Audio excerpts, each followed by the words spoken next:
వేదం మీకు అభయం ఇచ్చింది. కాబట్టి కోరిక తీర్చడం దగ్గర నుంచి మోక్షం ఇవ్వడం వరకు చెయ్యగలిగినటువంటి శివలింగములు ఏమున్నాయో అవి జ్యోతిర్లింగములు. అటువంటి జ్యోతిర్లింగములు స్వయంభూ. అవి ఒకరు ప్రతిష్ఠ చేసినవి కావు. ఈశ్వరుడు చిత్ర విచిత్రమైన పరిస్థితుల్లో అలా వచ్చాడు. అలా ఎందుకు వచ్చాడు అన్నదాన్ని మనం రెండుగా చెప్తాం శాస్త్రంలో. ఎలా చెప్తామంటే, ఒకటి స్థల పురాణము అంటాం. ఇది ఎందుకు వింటామంటే, మీరు సోమనాథం వెళ్ళారనుకోండి, అయితే శ్రీశైలం వెళ్ళారనుకోండి, శ్రీశైలం వెళ్ళి మల్లికార్జున లింగాన్ని దర్శనం చేసేసుకుని వచ్చేసారనుకోండి, ఒక స్థాయిలో గొప్పదే ఇది. కానీ ఏమడుగుతామంటే, అయ్యా ఒక్కసారి దీని స్థల పురాణం చెప్పండి మాకు అని అడుగుతాం. అంటే ఎందుకు వచ్చిందో లింగం చెప్తారు. గుడిలోకి వెళ్ళిన తరువాత దర్శనం చేసుకున్నప్పుడు వినేటటువంటి స్థల పురాణమే మీరు జ్యోతిర్లింగముల యొక్క ఆవిర్భావ చరిత్రగా పురాణాంతర్గతముగా వింటే ద్విగుణీకృతమైనటువంటి ఫలితాన్ని దర్శనం చేసి ధ్యానం చేసిన ఫలితం ఎంతదో అంత ఫలితాన్ని ఇస్తుంది. ఇప్పుడు ద్వాదశ జ్యోతిర్లింగాల్ని శివమహాపురాణాంతర్గతంగా మీరు విన్నారనుకోండి, అందుకు తీసుకొస్తారు. ఇప్పుడు మీకు ఏ ఫలితం వేస్తారంటే, మీరు ఈ దేశములో ఉన్న 12 జ్యోతిర్లింగాల్ని సశాస్త్రీయంగా ఎలా దర్శనం చెయ్యాలో అలా దర్శనం చేసేసినటువంటి ఫలితాన్ని మీ ఖాతాలో వేసేస్తారు. కనుక పురాణంలోకి వీటిని తీసుకొస్తారు. కాబట్టి ఇప్పుడు శశిశేఖర సోమనాథ జ్యోతిర్లింగము వదిలిపెట్టేయచ్చా? వదిలిపెట్టకూడదు, స్మరించాలి. ఎందుకు వచ్చిందో చెప్పుకోవాలి ఒకసారి. చెప్పుకుంటే ఏమవుతుంది? మీరు ఇక్కడ స్మరిస్తున్నారు దాని కథని. అది స్మరించడం చేత స్వయంభూ అయినటువంటి పరమాత్మ ప్రసన్నుడై, మీరు అది వింటున్నప్పుడు మీకు తెలియకుండానే మీరు ఆ సోమనాథ క్షేత్రం ఇలా ఉంటుంది అని మనస్సు అక్కడికి వెళ్ళిపోతుంది. అది వింటారు. ధ్యాయేత్, ధ్యానం చేసింది. మామూలుగా అయితే ఒక క్షణం చేస్తుంది, ఇప్పుడు ఒక అరగంట చేస్తుంది. అపారమైనటువంటి ఫలితాన్ని ఇచ్చేస్తుంది. అలా 12 జ్యోతిర్లింగాలు విన్నారనుకోండి, ఏమవుతుంది? అందుకని పురాణ శ్రవణం చెయ్యి అంటారు. ఇప్పుడు విన్నవాడికి ఏమవుతుంది? 12 జ్యోతిర్లింగాల దర్శనం చేసవచ్చే ఫలితం ఏదో అది వాడి ఖాతాలో వేసేస్తారు.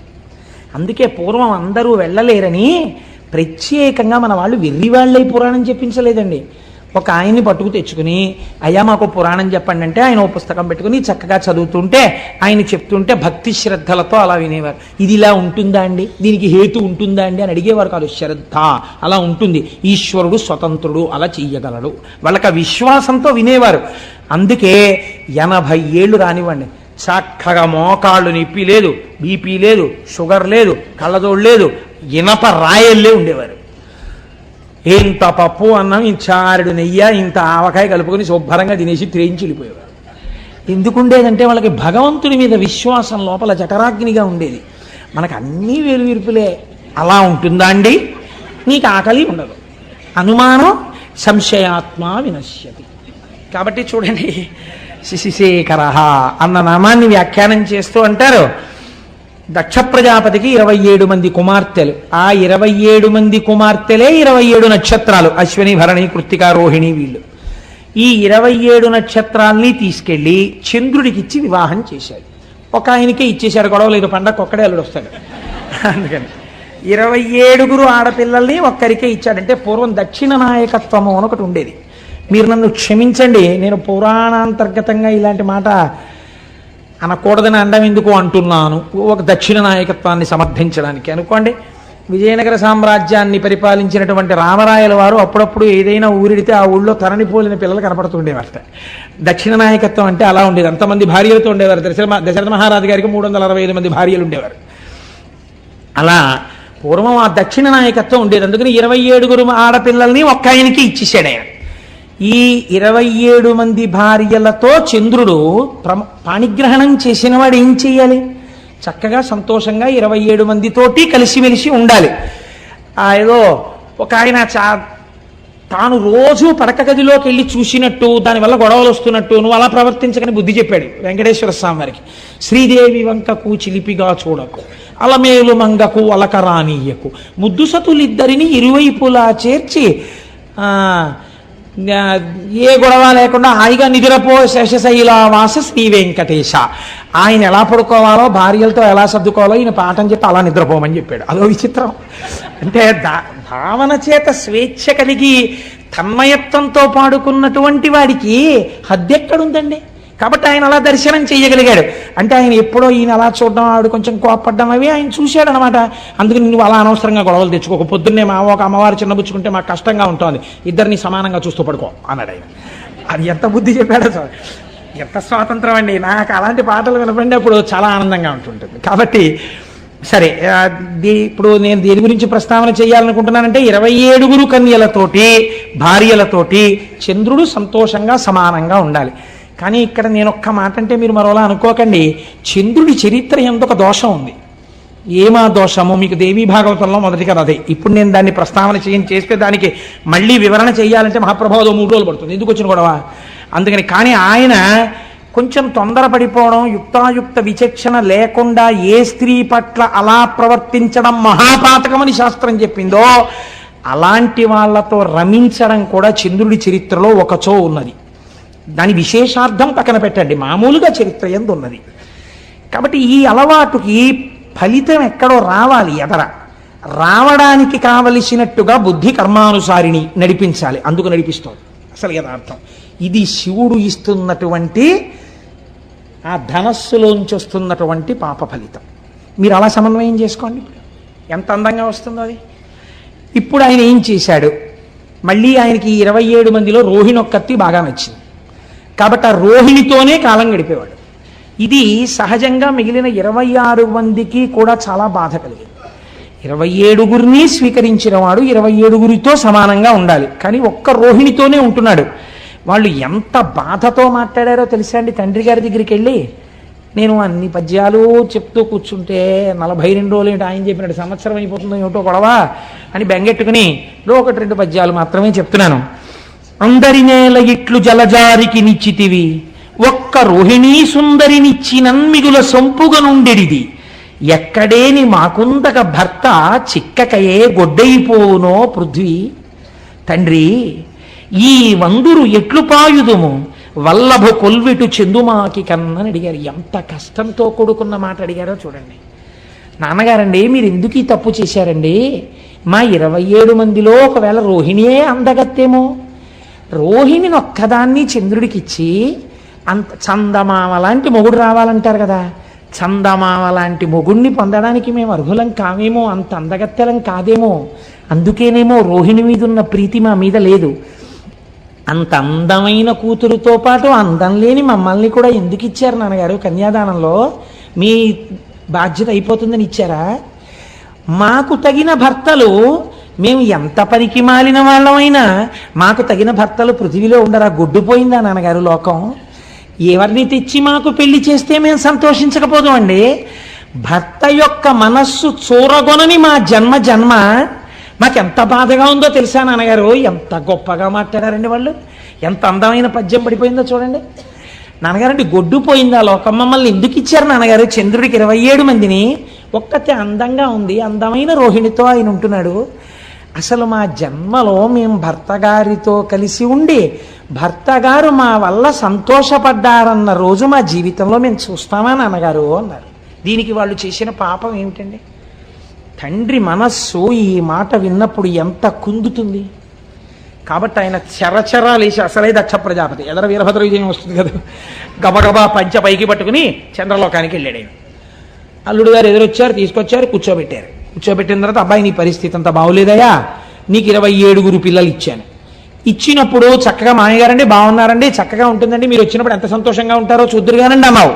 నీ మీద అప్పుడే పితూరీలు ప్రారంభమయ్యాయి, ఒక్క రోహిణితో ఉంటున్నావుట. ఇలా ఉండడానికి వీల్లేదు. 27 పిల్లల కంటి వెంట నీళ్లు రాకూడదు, అందరినీ సమానంగా చూస్తావా? అసలు దక్ష ప్రజాపతి తప్పకుండా మామయ్యగారండి అన్నాడు. అయిపోయింది, అమ్మా నేను చెప్పానమ్మా, ఇంకా మీకేమి ఇబ్బంది ఉండదు, ఈ మాట మీరు సంక్రాంతికి వచ్చినప్పుడు సంతోషంగా వస్తారు అని వెళ్ళిపోయాడు దక్ష ప్రజాపతి. అంటే నిజంగా సంక్రాంతి అనుకోకండి, నేను ఒక మాట అన్నానంతే. ఇప్పుడు వెళ్ళిపోయిన తర్వాత మళ్ళీ ఎవరో వచ్చి చెప్పారు, పాపం ఆ 26 అలాగే ఏడుస్తున్నారండి, మీ అల్లుడు గారి ప్రవర్తనలో ఏమీ మార్పు లేదు, ఎక్కడ చూసినా రోహిణితోటే ఉంటాడు, మిగిలిన 26 మంది జోలికి ఎప్పుడూ వెళ్ళాడు. పాపం ఓసారి మీరు చెప్పారు, ఆయన వినడు, ఏమిటో వాళ్ళ బతుకు అంతేనా అన్నారు. అనేటప్పటికి ఇప్పుడు ఆయనకి ఎందుకు కోపం వచ్చిందంటే నా మాట వినలేదని కోపం వచ్చింది. ఆయన ఎటువంటి ఆలోచన వచ్చిందో చూడండి. ఆ కోపంలో క్షయవ్యాధి ఉన్నటువంటి వాడికి తొందరగా దగ్గరగా వెళ్ళడానికి, ఆ ఉచ్ఛ్వాస నిశ్వాసలని లోపలికి పీల్చడానికి, వారి నోటి ఎంగిలిని తన నోటిలోకి తీసుకోవడానికి ఎవరు ఇష్టపడరు, ఎందుకంటే వీళ్ళకి క్షయ వస్తుందని. కాబట్టి ఆయన అన్నాడు, నీ విశృంఖలత్వానికి నేను అడ్డు వేస్తాను, కాబట్టి నువ్వు క్షయవ్యాధి పీడితుడవగుదువుగాక. ఆయన ఉద్దేశం ఏమిటి? పూర్వం సంతోషపడినట్టు రోహిణి కూడా నీ దగ్గరికి రానివ్వరు, క్షయ వచ్చింది కాబట్టి. ఇప్పుడు శుశ్రూష చేయడానికి భార్యలని మాత్రం మిగిలిన వాళ్ళని పిలుస్తావు, నీ బతుకు బయటెడుతుందన్నాడు. క్రోధంలో అదుపు తప్పిన మాట వచ్చేసింది మామగారు నోటి వెంట. వచ్చి నువ్వు క్షయవ్యాధి పీడితుడు వగుదవుగాక అన్నాడు. ఈయనకి క్షయవ్యాధి వచ్చింది, కానీ దేవతలందరికీ భోజనాలు పోయి ఉపవాసాలు చేసి న్యూరోబియాన్ ఇంజక్షన్లు చేయించుకోవాల్సి వచ్చింది. వాళ్ళందరూ నీరసపడిపోయారు. ఇదేమిటండి, చంద్రుడికి క్షయవ్యాధి వస్తే దేవతలకి నీరసం రావడం ఎందుకు అంటే, ఇక్కడ ఒక పెద్ద మర్మం ఉంది. చంద్రుడు బాగా ప్రకాశిస్తే ఆయన యొక్క అనుగ్రహం చేత ఓషధులు ప్రకాశిస్తాయి. ఓషధులు బాగా ప్రకాశిస్తే ఆ ఓషధులతో కూడినటువంటి ద్రవ్యములతో యజ్ఞం చెయ్యాలి.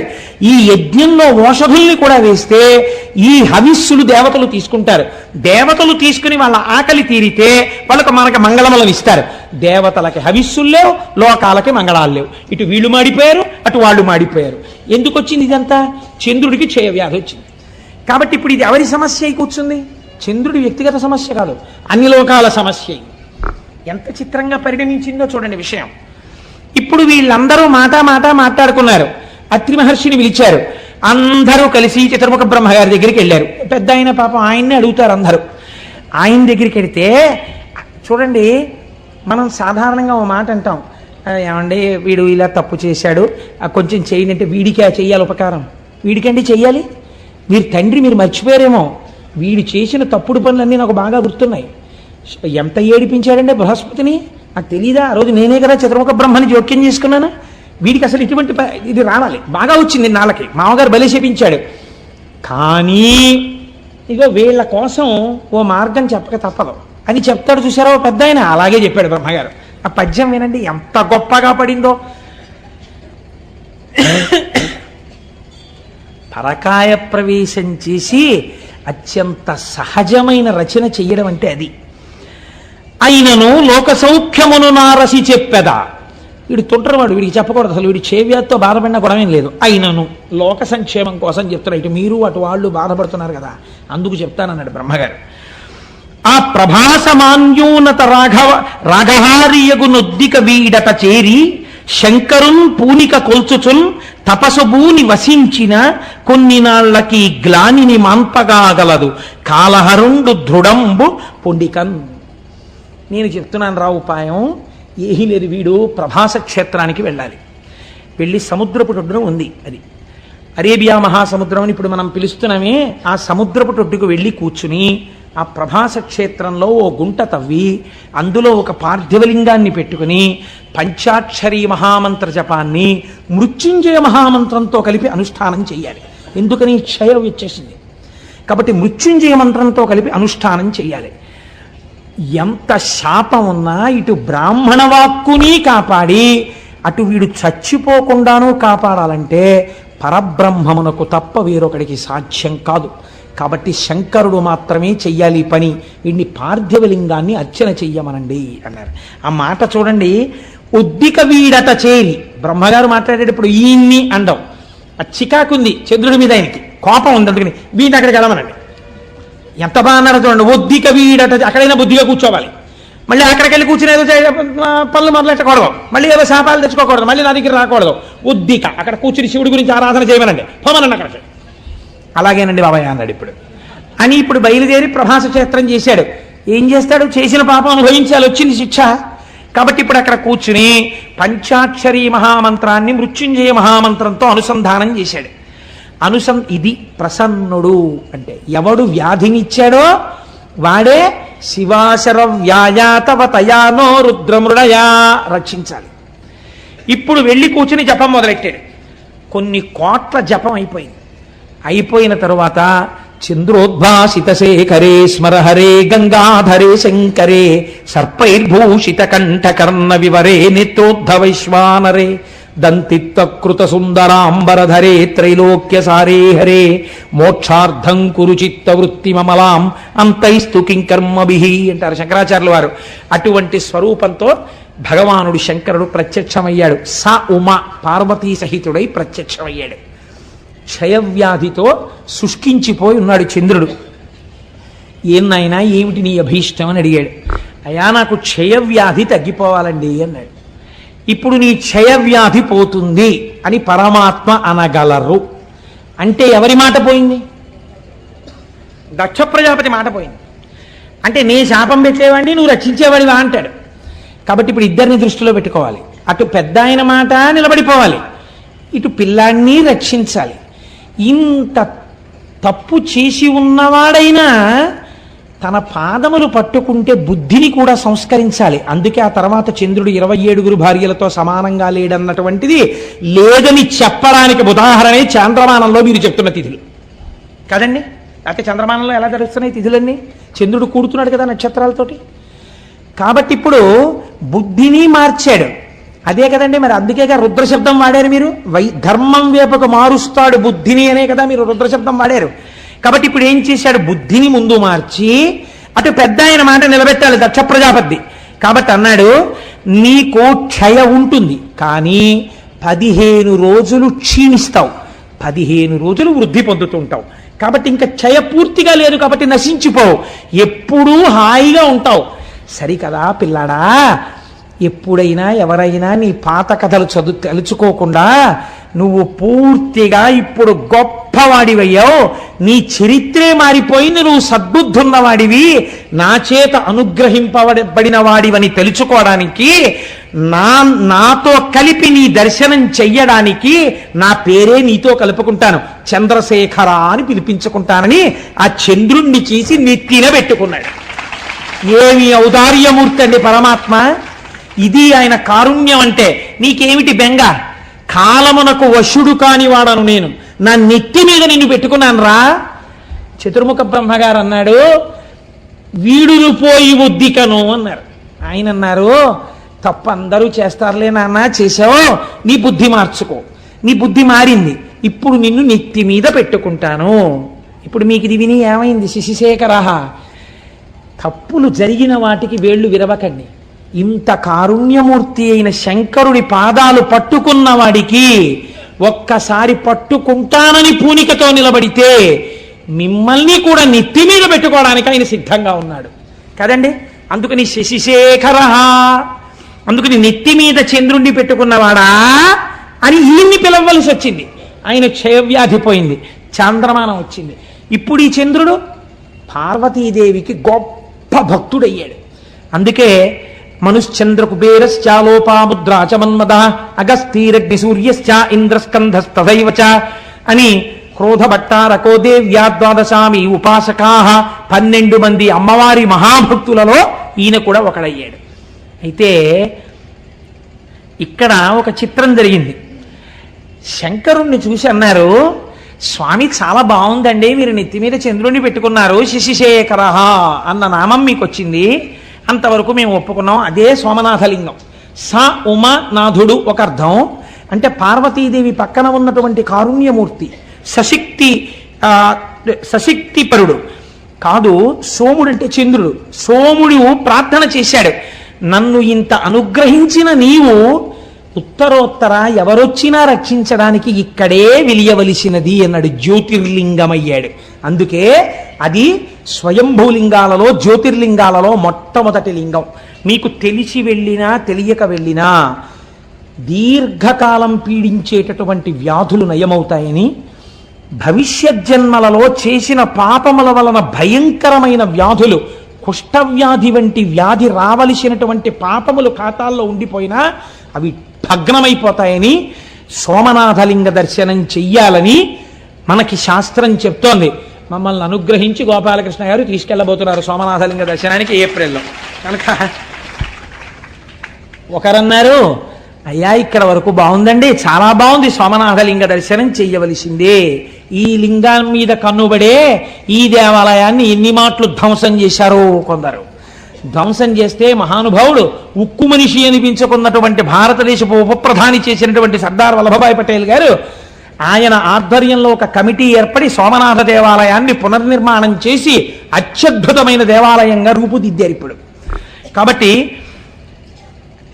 ఈ చంద్రశేఖరుణ్ణి దర్శనం చేసిన మాట యథార్థం అయితే, అయ్యవారు ఇక్కడ చంద్రుణ్ణి పెట్టుకున్నాడు అనుకోండి, చాలా బాగుంది స్వామి ఇక్కడ నువ్వు చంద్రుణ్ణి పెట్టుకున్నావు అనేసి మీరు వెళ్ళిపోగలరండి ఇంటికి. మా స్వామి పరమాచార్య స్వామి ఒక మాట చెప్పారు. ఆయన అన్నారు ఒక రోజున, ఆయన నాకు ప్రాణం అండి మహానుభావుడు, అలా వెళ్ళిపోతూ ఎక్కడో కూర్చునేవారు, ఏదో గుర్తొచ్చేది ఆకాశంలో చంద్రుణ్ణి చూస్తే ఓ నవ్వు నవ్వేవారు. నవ్వు నవ్వి ఆయన అన్నారు, మౌళౌ గంగా శశాంకౌ కరచరణతలే శీతలాంగా భుజాంగా వామే భాగే దయార్ద్రా హిమగిరి దుహిత చందనం సర్వగాత్రే యుద్ధం శీతం ప్రభూతం కనక సభానాథ సోఢుం క్వశక్తి చిత్తే నిర్వేదతస్తే యది భవతి నతే నిత్యవాసో మదీయే అన్నారు. ఈశ్వర, మాకు కొంచెం ఆశ్చర్యంగా ఉంటుందండి. మొన్ననే కదా పుష్యమాసం వెళ్ళిపోయింది.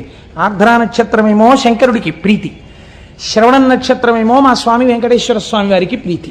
శివకేశవులని రెండు ఎక్కడ ఉన్నాయండి? ఉన్న ఒక్క మూర్తిగా ఒక్కసారి అలంకారం చేయించుకుని మనని సంతోష పెడతాడు, ఒకసారి అభిషేకం చేయించుకుని సంతోష పెడతాడు. కాబట్టి ఆయన అన్నారు, మౌళౌ గంగా శశాంకౌ, ఈశ్వర నీ తలలో ఇప్పటికే గంగమ్మ ఉంది. ఆ గంగమ్మ ఉత్తినే కూర్చుంటుందా? ఎప్పుడు కదులుతుంది, ప్రవహిస్తుంది. నీరు అలా స్టాగ్నెట్ అయి ఉండిపోతే కుళ్ళుకంపు వస్తుందండి. అందుకని తిరుగుతుంటుంది ఆ జటాజూటంలో. అలా తిరుగుతుండడంలో ఏమవుతుంది, కిందకి ఇలా కారిపోతుంటుంది. ఆ నీళ్లతో నీ ఒళ్ళేమవుతుంది, ఎప్పుడూ తడిసిపోతుంది. ఎప్పుడు శంకరుడి దగ్గరికి వెళ్ళి ఇలా ముట్టుకుందామన్నా పార్వతీదేవి చల్లగా తడిసిపోయి ఉంటాడు. అబ్బా తుడుచుకోండి అంటుంది, మళ్ళీ తుడుచుకుంటాడు, మళ్ళీ తడిసిపోతుంటాడు. కాబట్టి ఈశ్వర ఇప్పటికే గంగ ఉంది, అది చల్లగా ఉంటాయి నీళ్లు. చాలదన్నట్టు ఇప్పుడు ఏం చేసావు, చంద్రుడిని తెచ్చి నెత్తి మీద పెట్టుకున్నావు. కాబట్టి ఇప్పుడు నీ తలకాయ ఎంత చల్లగా ఉండాలి. ఎప్పుడు పెట్టుకున్నావో ఆ సోముణ్ణి, తలకాయ ఎంత చల్లతనంతో దిమ్మెక్కిపోయి ఉండాలి. నిజానికి ఎంత చల్లతనమో, ఎంత చల్లగా ఉందో, తల నిమ్మెక్కిపోయింది అంటుంటాం మనం. వానలో బాగా తడిసిపోయి ఇంటికి వచ్చారనుకోండి భర్త, భార్య గబగబా ఏం చేస్తుందంటే, ఇప్పుడు లేవనుకోండి కుంపట్లో బొగ్గులేసి గబగబా విసిరి ఒక్కసారి రండి మీకు పరిచయం పట్టేస్తుంది, కాస్త సాంబ్రాణి వేస్తానని చక్కగా ఆయన నిప్పుల్లోకి పడకుండా ఇలా కొంచెం తల వంచుతుంటే, ఏదో పెద్ద బడాయికి పోయి ఇలా ఏదో తెలియక వంచేసినట్టు తల వంచి ఆవిడ పట్టుకుంటే ఇలా సాంబ్రాణి వేస్తుంటే ఆయనకు అదో సంతోషం. ఇంత వానలో తడిసిన శ్రమ పోయేది ఆయనకి. కాబట్టి అలా తండ్రి నీకు జటాజూటం అంతా గంగతో తడిసిపోయింది, చాలదా చంద్రబింబాన్ని పెట్టుకున్నావు, తల నిమ్మెక్కిపోయిందనాలి నువ్వు పార్వతీదేవి దగ్గరికి వెళ్ళి. పోనీ ఆవిడితో ఈ మాట చెప్దామంటే ఇవి చాలవన్నట్టు ఇంకోటి తగిలాయి. పోనీ తలొక్కటేనండి నిమ్ముకుపోయినట్టుంటుందంటే శీతలాంగా భుజాంగా, పావులు ఒంటికి కుండలీకృత కుండలేశ్వర కుండలం వృషవాహనం నరదాది మునీశ్వర స్తుత వైభవం భువనేశ్వరం. ఆయనకి చెవులకి పావులే, కంఠంలో పామే, భుజాలకి పాములే, పాదానికి వాసుకి చుట్టుకుని ఉంటాడు. వాసుకి ఇద్దరికి ఆభరణం, నారాయణుడికి ఇటు శివుడికి వాసుకి చుట్టుకుని ఉంటాడు. వాళ్ళు చుట్టుకుంటే మీకేమిటండి బెంగ అంటారేమో, పాము అడుగు భాగం చాలా చల్లగా ఉంటుంది. ఇంత చల్లగా ఉన్న పాములు ఒళ్ళంతా చుట్టుకున్నాయి, పైన అంటుంటాలి. ఒళ్ళంతా పాములు సాధారణంగా పైన చలేస్తే తడిసిపోతే ఏదో ఒళ్ళంతా ఇలా దగ్గర పెట్టుకుని అంటారు. ఇవి చలి, ఒళ్ళంతా ఇవే. వీటిని ఏమైనా అన్నామంటే ఇంకా పాకుతాయి, ఇంకా చలి, ఒళ్ళంతా చల్లగా ఉంటుంది. పోన్లేవయ్యా, ఎవడైనా ఏం చేస్తాడు ఇంత చల్లగా ఉంటే? మరోలా అనుకోకండి, మర్యాదకి చెప్తున్నాను. ఉత్తర క్షణంలో ఉష్ణాన్ని పొందాలంటే వెళ్ళి భార్యను ఆలింగనం చేసుకోవాలి, కాస్త వెచ్చటి సుఖాన్ని పొందాననుకోవాలి. పోనీ అలా వెళ్ళి నువ్వు మీ ఆవిడ్ని కౌగిలించుకున్నావు అనుకో, ఆవిడిటువంటిది వామే భాగే దయార్ద్రా హిమగిరి దుహిత, ఆవిడ హిమవంతుడి కూతురు. పైగా ఆవిడెప్పుడు ఎలా ఉంటుంది, దయార్ద్ర, దయతో తడిసిపోయి బిడ్డల్ని ఎలా రక్షిద్దాం అని పరమ దయతో తడిసిపోయి ఆవిడ ఉంటుంది. పైగా హిమవంతుడి కూతురు కాబట్టి చల్లని తల్లి. అమ్మలగన్నయమ్మ ముగురమ్మల మూలపుటమ్మ, చాలా పెద్దమ్మ, చల్లని అమ్మ. చల్లని తల్లండి అంటాం కదా, నువ్వు చల్లని తల్లి. దృశాద్రాఘీయస్యాదర దళిత నీలోత్పల రుచాదవీయం సందీనం స్నపయ కృపయా మమ పిశివే అంటారు శంకరాచార్యుల వారు. అలా అపారమైన దయ కళ్ళల్లోంచి కురిపించేస్తుంటుంది. ఒళ్ళేమో హిమవంతుడి కూతురు కాబట్టి తండ్రి గారి పోలికలు వచ్చాయి పిల్లకి. పిల్ల చల్లగా ఉంటుంది ఎప్పుడు. వెళ్ళి కొంచెం వెచ్చగా ఉంటుందేమో అని కౌగిలించుకొని ఎడం పక్కన ఎట్టుకుంటే ఇంకొంచెం చలి వచ్చింది. పోన్లేవయ్యా కుడివైపు ఏమైనా కొంచెం తగ్గుతుందేమో అనుకుంటే భక్తులందరూ వచ్చి చందనం సర్వగాత్రే, కాస్త చలిమంటేసిన వాడు ధూపం వేసిన వాడు తక్కువ, స్వామికి చందనం రాయాలండి బొట్టెట్టాలండి అని చందనం రాశారు. అబ్బా ఎంత చలయ్యా స్వామి నీకు, ఎంత ఉనికిపోవాలి నువ్వు గడగడగడగడగడగడ. పోనీ ఇక్కడతో ఊరుకున్నావా? ఇద్దం శీతం ప్రభూతం కనక సభానాథ సోఢుంక శక్తి. అందరూ పుష్యమాసంలో హేమంత ఋతువులో బయటికి రావడానికి కూడా ఇష్టపడక చలేసేస్తోందని దుప్పట్లు కప్పుకుని ముసుగెట్టుకు పడుకుంటే నీ నెత్తి మీద ధారాపాత్ర పెట్టి చాలదన్నట్టు సన్నటి ధార ఇలా ఉనికిపోతూ, పోని చక్కగా ఏదో మా స్వామి శ్రీమన్నారాయణుళ్ళ చక్కగా నీకేమైనా సుప్రభాతం చెప్పి చామంతి పూల దండలేసి నీకు చక్క ధూపం వేసి పొద్దున్నే బాలభోగం అని ఏమైనా వేడిగా కట్టు పొంగల్ చక్ర పొంగల్ తీసుకొచ్చి పెడతారా? నీకు అభిషేకాలు మొదలెడతారు పొద్దున్నే. పాపం నీకు పూజ ఎప్పుడు, నీకు అలంకారం ఇప్పుడు 11 అయ్యాక. తెల్లారకట వీళ్ళందరికీ మాత్రం స్వెట్టర్లు వేసుకుంటారు, మంకీ క్యాప్లు పెట్టుకుంటారు, గుళ్ళోకి వస్తారు. వీళ్ళు మాత్రం తలకో చెంబు నీళ్లు పట్టుకొచ్చి నీ మీద పోసేస్తుంటారు. అయ్యయ్యో ఈశ్వరా ఎంత చలయ్యా నీకు పరమాత్మ. సోఢుంక శక్తి, ఇంత చల్లగా ఉందే నీ పరిస్థితి, ఎలా తట్టుకుంటున్నావయ్యా వణకకుండా అని వెంటనే అన్నారు. నాకు అర్థమైంది ఎందుకు నీకు శక్తి వచ్చిందో తెలుసా? చిత్తే నిర్వేదతస్తే యది భవతి నతే నిత్యవాసో మదీయే. ఎప్పుడు ఆశలతో కోరికలతో ఏడుస్తూ దుఃఖంతో అటు పరిగెడుతూ ఇటు పరిగెడుతూ వేడెక్కిపోయిన నా హృదయంలో కూర్చుని కూర్చుని ఈ వేడి తగిలి ఇంత చల్లతనానికి సరిపోలేదు, అందుకే ఇంత చల్లవన్నీ పెట్టుకున్నాం అన్నారు. ఎంతటి కారుణ్యమూర్తివయ్యా శశిశేఖర. చంద్రశేఖరుడిగా కూడా ఇక్కడ కూర్చోవడం వల్ల ఇంత చల్లతనం నీకు సరిపోలా, వేడెక్కిపోయావు మా చిత్తముల యందుండేటటువంటి సెగకి. కాబట్టి మేము ఇటువంటి వాళ్ళం తండ్రి, మా మనస్సులు ఎలా చల్లబడతాయి? నువ్వు ఒక్కసారి కారుణ్యంతో ఇలా చూడు, శశిశేఖర అని చెప్పుకున్నాం కదా, మా మనస్సులు చల్లబడేటట్టుగా మమ్మల్ని అనుగ్రహించు అని అద్భుతమైనటువంటి శ్లోకాన్ని శశిశేఖర శబ్దానికి అనుసంధానం